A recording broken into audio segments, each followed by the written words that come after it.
ఇక్కడ సి తర్వాత ఏ ఓ యు అనే ఓవెల్స్ వచ్చాయనుకో మనము సిని కా సౌండ్ ఇచ్చి చదవాలి.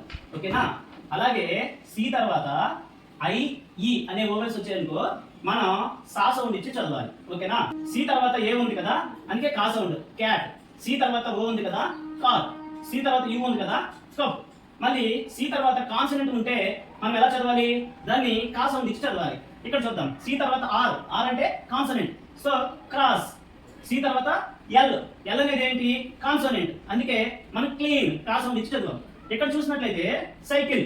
ఇక్కడ సి తర్వాత ఓ వచ్చింది కదా, అందుకే ఈ నిబంధన ప్రకారం మనము సిని సా సౌండ్ ఇచ్చి చదువుతాం. ఇక్కడ సి తర్వాత ఎల్ కాన్సనెంట్ ఉంది, అందుకే మనం ఇక్కడ కా సౌండ్ ఇచ్చి చదవాలి. అందుకే ఇది సైకిల్ అయింది అనమాట. ఇక్కడ చూసినట్లయితే సైకిల్ ఫేస్, సి తర్వాత ఈ ఉంది కదా, అందుకే దీన్ని సా సౌండ్ ఇచ్చి చదవాలి. ఇక్కడ రైస్ కూడా చూసావా, సి తర్వాత ఈ ఉంది కదా, అందుకే సిని మనము సా సౌండ్ ఇచ్చి చదవాలి. ఈ నియమం ప్రకారము సి కొన్ని సందర్భాల్లో కా శబ్దం ఇస్తుంది, కొన్ని సందర్భాల్లో సా శబ్దం ఇస్తుంది. ఓకేనా?